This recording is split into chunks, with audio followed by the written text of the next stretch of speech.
Hey guys, look what I got. That's right, I got the E-flite F-15 Eagle 64mm EDF Jet. In this video, we're gonna unbox it. We're gonna take a look at all the parts and pieces. Then at the end, we're gonna do our pros and cons. Coming up next, we're gonna see what's going on inside the box. All right, guys, here's what it looks like inside the box. A top view, looking down, seeing how this thing is packaged. Coming up next, we're gonna take a closer look with everything outside of the box. That's all coming up next.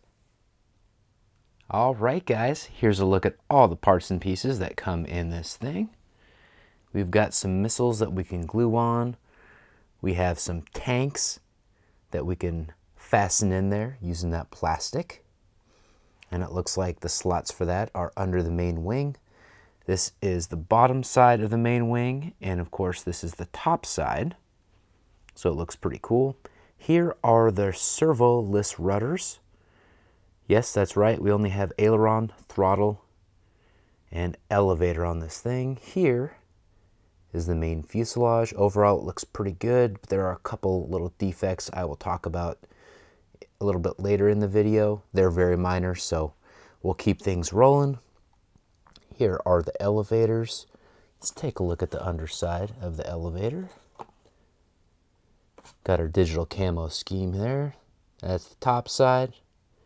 That's the bottom side where the control horn attaches to the servo. And of course, this is the magnetic nose cone.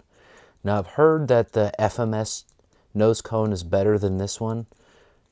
I need to do some more research to know what the difference is, but there you go.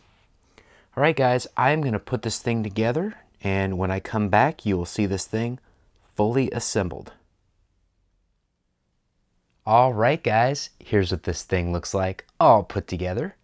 A very important note after doing the build, the vertical stabs and horizontal stabs there, they require nice, secure, strong, well-executed glue joints. So keep that in mind. If you don't do a good job, you're going to have some flex. In fact, I had some flex on one of the sides of my horizontal stabs, and I added a little extra glue to the exterior to reinforce that. So it's good now, but I was careful and it was still not perfect. So that kind of stuff can absolutely affect your flight performance. So be careful when you do that if you decide to get this. Coming up next, we're going to do a control surfaces test. All right, guys, we're going to do a control surfaces test here. This is ailerons at 100% throws. Here is elevators at 100%. And at 100%, oops, didn't mean to do that. That's the nose wheel. Now the nose wheel's turning radius is pretty crappy, if I'm being completely candid. So if you need to take off and land in a really small place, keep that in mind. I'm really curious to see how my Maiden's gonna go where I normally fly because of that lack of ability to steer. We'll find out, we'll figure it out, and maybe we'll make an entertaining crash video. Who the heck knows? I don't know. But let's switch everything to 70%. In the manual, it recommends either 100% for high rates or 70% for low rates or dual rates. So still pretty decent throw on 70%. I think I'm going to do my Maiden on 100% and then knock it down if I need to. Prefer to have a little extra throw than not enough, especially on a Maiden. All right, we're going to come back and we're going to do a quick EDF test. Okay, so here's another look at the back end of this thing. 70% dual rates here. Now we're going to do the EDF Jet test.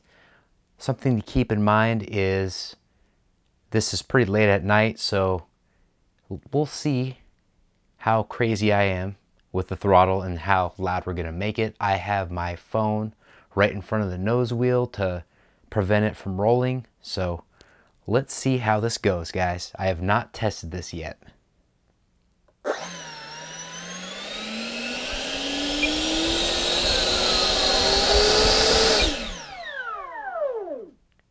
All right, that got up to 58%.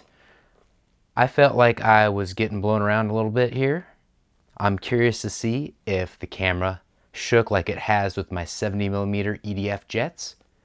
And right now we're gonna break and then we'll come back and do our pros and cons. All right guys, let's wrap this thing up with the pros and cons for this EDF jet. As far as the pros go, the paint scheme is nice and bright and looks a lot better than I thought it was going to when I looked at it in pictures and when it first came out. That's part of what delayed me in getting this. Another big pro is it comes bind and fly. You've got your AS3X, you got your SAFE with very little setup required on the radio, which is awesome. Just follow the instructions in the manual and you should be perfect. Also flies on popular 4S 2200s, and I'm also told you can fly it on the 4S 1800s nicely, so I'm definitely going to test that out and update the notes in the description. Speaking of the description, I'm going to have links in the description for direct links to this, as well as links to my Amazon store and the products that I used to make this video. So check that out, guys.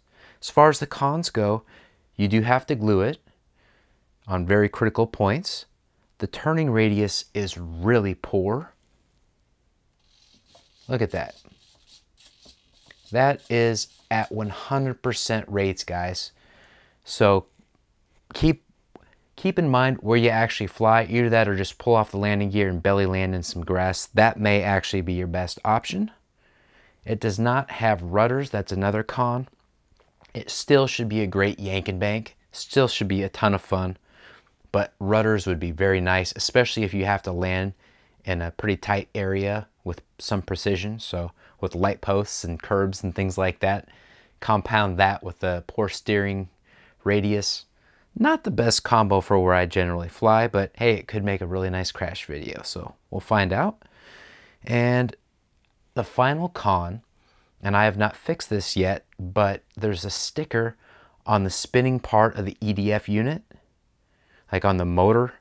There's a nice E-flite sticker on there, so when it gets hot and spins, it comes loose and makes noise and causes all sorts of problems. So keep that in mind. With all that being said, like, comment, and subscribe. And GB Linden, out.